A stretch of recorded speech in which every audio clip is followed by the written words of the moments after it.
Latvijas Valsts Meža zinātnes institūta Silava pētnieku grupa īsteno pētījumus oglekļa aprite meža ekosistēmā. Eiropas Savienība ir līderis vairākos nozīmīgās politiskās virzībās, kas šobrīd notiek. Viena no tām ir saistīta ar bioloģiskās daudzveidības aizsardzību, tad zaļais kurs un no tā izrietošie jautājumi, un otra ir saistīta ar klimata pārmaiņu mazināšanu, ar virzību uz šo klimata neutralitāti. Ja citos sektoros, piemēram, enerģētikā, mēs runājam, kā mazināt emisijas. Emisijas būs vienalga, bet drusku mazākas. Tad mežā mēs runājam, kā palielināt piesaisti. Tātad nevis kā mazināt sliktumu, bet kā palielināt labumu. Tas ir pavisam atšķirīga tā pieeja. Un sākot ar tādiem pavisam pamatprincipiem, kur tad mežā to oglekli var uzkrāt, ja ogleklis ir tas galvenais. Pirmkārt jau viņi var uzkrāt augošos kokos, un augošos kokos mums svarīgi ir tā uzkrājuma daļa, cik mēs tagad varam izdarīt labāk nekā varēja mūsu senči, nekā varēja iepriekšējā paudze. Tātad meža kopības rezultāts, tā būtu jaunaudžu kopšana, tā būtu atjaunošana ar labāk augošu, nākotnes klimatam piemērotu stādāmo materiālu.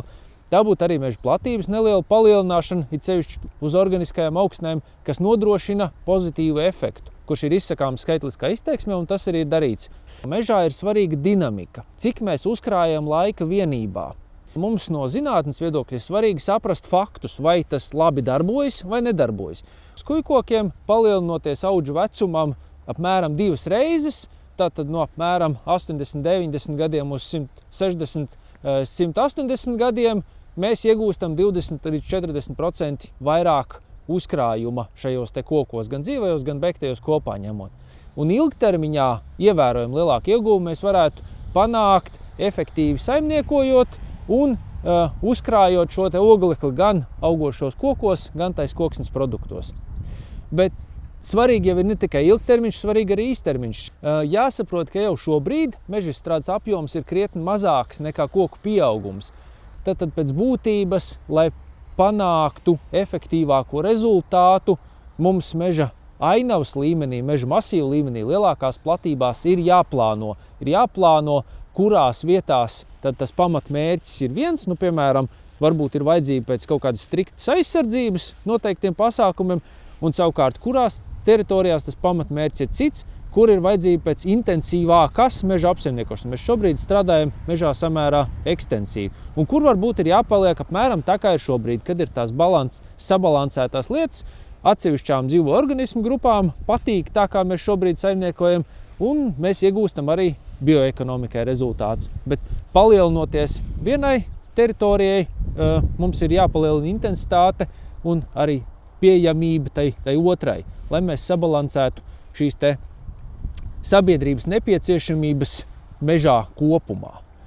Šis pētījums nodrošinās pārbaudāmu informāciju par pieņēmumiem, kas izmantoti siltumnīca efekta gāzu aprēķinos attiecībā uz šo audžu kopu.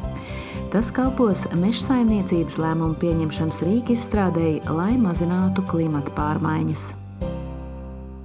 Mēs esam atbraukuši uz Kapsilu karjeru, kurš ir tikko sākušies rekultivācijas pēdējie darbi, ir sastādīti jaunie kociņi, un mēs ceram, ka nākotnē šie jaunie koki mums būs burvīgs oglekļa piesaistes avots, jo bez cilvēku palīdzības, diemžēl izstrādātajos karjeros, dabiskā veģetācija nemaz tik ātri neatgriežas.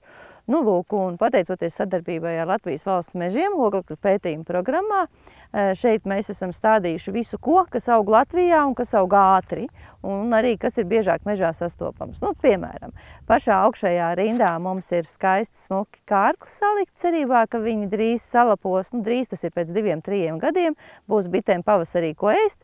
Savukārt viņus pēc tam piesaks skaisti papeļu rinda, un tālāk jau tad turpinās izmēģinājumi ar dažādiem meža kokiem, tā saucamajām ekonomiski vērtīgākajām koku sugām, kas ir priede, kas ir egle, kas ir bērs un melnāksnis.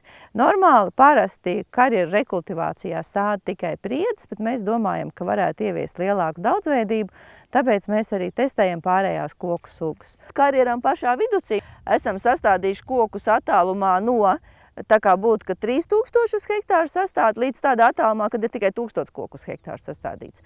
Nu, tad mēs vienkārši tagad gaidīsim kādus 10 gadus, un tad pēc 10 gadiem izveidosies tāda skaista piltuve, kur mēs redzēsim, ka jo lielāka telpa kokam tiek dota, lai viņš attīstītos, jo viņš ātrāk izaug liels.